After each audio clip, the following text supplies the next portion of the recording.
दोस्तों, क्या आपने कभी सोचा है कि ट्रेन के एसी कोच हमेशा ट्रेन के बीच में ही क्यों लगाए जाते हैं, शुरुआत या फिर आखिर में क्यों नहीं? या फिर क्या आपको ये पता है कि ताजमहल को कभी भी तिरंगे की रोशनी में नहीं रखा जाता, जबकि भारत की सभी पुरानी इमारतों में ऐसा किया जाता है? अच्छा, क्या आपको किसी ऐसे पेड़ के बारे में पता है जिसका फ्रूट पकने के बाद किसी बम की तरह फटता है? अगर नहीं तो भी कोई बात नहीं, आज की इस वीडियो को अंत तक देखिएगा, आपको ऐसे ही कई सवालों के जवाब मिल जाएंगे। नंबर 1, दोस्तों, ट्रेन का सफर करते हुए क्या आपने कभी ये नोटिस किया है कि इंडियन ट्रेन्स में एसी के कोचेस हमेशा बीच में ही लगाए जाते हैं? अगर आपने कभी गौर किया हो तो ट्रेन्स में इंजन के बाद जनरल कोचेस लगे होते हैं, उसके बाद स्लीपर और फिर बीच में एसी कोच लगे होते हैं, इसके बाद दोबारा स्लीपर कोच और उसके जनरल डब्बे लगाए जाते हैं। तो क्या आपने कभी सोचा है कि ऐसा किया क्यों जाता है? तो असल में ट्रेन के बीच में एसी कोचेस को इसलिए लगाया जाता है ताकि इसमें ट्रेवल करने वाले पैसेंजर्स को ज्यादा दिक्कत न आए। आपने भी ध्यान दिया होगा कि रेलवे स्टेशन पर उसके एग्जिट गेट्स बिल्कुल बीच में होते हैं। इसी कारण ट्रेन जब प्लेटफॉर्म्स पर रुकती है तो एसी कोच में ट्रेवल करने वाले लोगों को अपने लगेज के साथ आने जाने में किसी तरह की परेशानी का सामना न हो और उनके ट्रेन से उतरते ही एग्जिट गेट पास हो, इसीलिए ये नियम बनाया गया है। और दोस्तों, ये नियम कोई आज का नहीं है, बल्कि ऐसा ब्रिटिश टाइम से ही चला आ रहा है, क्योंकि शुरुआती दौर में स्टीम इंजन हुआ करते थे जो बहुत शोर करते थे, इसीलिए एसी कोचेस को बीच में लगाया जाता था। और दूसरी बात ये भी थी कि एसी कोच में सफर करने वाले ज्यादातर लोग अंग्रेज ही हुआ करते थे, इसीलिए वो इस बात का पूरा ध्यान रखते थे कि उन्हें सफर के दौरान कोई दिक्कत न आए। तो कुछ समझे।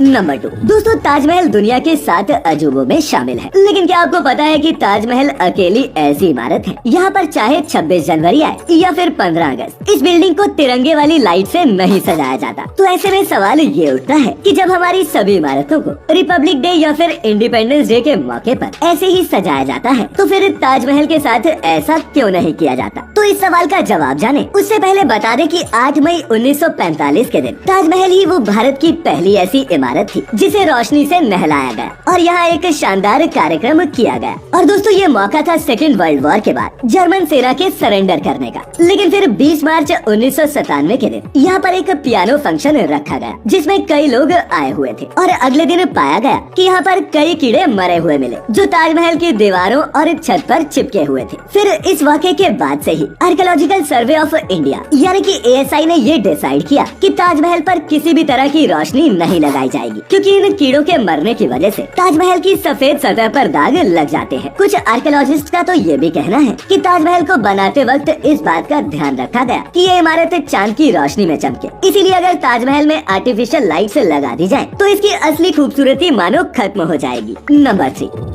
दोस्तों, आजकल बढ़ते ट्रैफिक में जाम लगना एक बेहद नॉर्मल बात है, लेकिन अगर मैं आपसे कहूं कि एक ऐसा देश है जहां पर अगर आप जाम में फंस जाएं तो भी आपको जाम से बाहर निकाला जा सकता है, आप शायद इस पर यकीन न करें, लेकिन इस देश का नाम है चाइना, जहां पर कुछ ऐसी कंपनीज भी ऑपरेट करती हैं जो जाम में फंसे लोगों को उनके अर्जेंट काम के लिए बाहर निकाल लेती है। इसके लिए करना बस ये होता है कि आपको एक नंबर डायल करना है और आपकी कार के पास एक ड्राइवर आएगा जो आपको उस जाम से निकाल कर छूमंतर करके ले जाएगा। ऐसी कंपनीज चलाने वाले लोगों की रिपोर्ट्स बताती हैं कि इस सर्विस का सबसे ज्यादा इस्तेमाल करने वाले लोगों में महिलाएं ज्यादा हैं, जिन्हें जाम में बहुत अनकंफर्टेबल फील होता है। और इसके बाद आते हैं वो लोग जो या तो डेट पर जा रहे होते हैं या फिर किसी जरूरी बिजनेस मीटिंग में। वैसे दोस्तों, आपको क्या लगता है, क्या इंडिया में भी ऐसी सर्विस काम कर सकती है? नंबर 4, दोस्तों, कुदरत में ऐसी कई चीजें मौजूद हैं जो हमें हैरत में डालती हैं। अब इस पेड़ को ही देख लीजिए। असल में ये एक ऐसा पेड़ है जिस पर फ्रूट्स के नाम पर बम उगते हैं और ये बम पकने के बाद ऐसे फटते हैं मानो डायनामाइट हो। बता दें कि इस पेड़ का नाम है सैंडबॉक्स ट्री और ये पेड़ नॉर्थ और साउथ अमेरिका के साथ साथ अमेज़न रेन फॉरेस्ट में भी पाया जाता है। और बता दें कि इस पेड़ का फल ही खतरनाक नहीं है, बल्कि इसका हर एक हिस्सा खतरनाक है।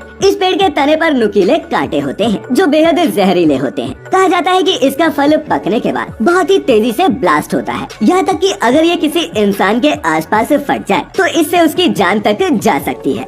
नंबर 5, दोस्तों, बरसात की पहली बारिश किसे पसंद नहीं होती और इसके बाद आने वाली उस यूनिक सी खुशबू के तो क्या ही कहने। लेकिन दोस्तों, क्या आपने कभी सोचा है कि बारिश के बाद मिट्टी से ये खुशबू आती क्यों है? तो दोस्तों, आपकी जानकारी के लिए बता दें कि बारिश की अपनी कोई खुशबू नहीं होती, लेकिन जैसे ही ये मिट्टी से मिलती है इसकी वजह से हमें एक सौंधी सी खुशबू आती है। इस खुशबू को पेट्रिकॉर कहते हैं और इसके मुख्य 3 कारण हैं। पहला, पौधों से रिलीज होने वाला तेल, दूसरा, मिट्टी में पाया जाने वाला बैक्टीरिया और दोस्तों इसका तीसरा कारण है हमारे एटमॉस्फेयर में मौजूद क्लोरीन गैस। जब बारिश की बूंदें जमीन पर गिरती हैं, ये तीनों मिलकर एक केमिकल रिएक्शन करते हैं, जिसके बाद ही ये खास तरह की खुशबू जनरेट होती है, जिसे आम भाषा में एरोसोल भी कहा जाता है।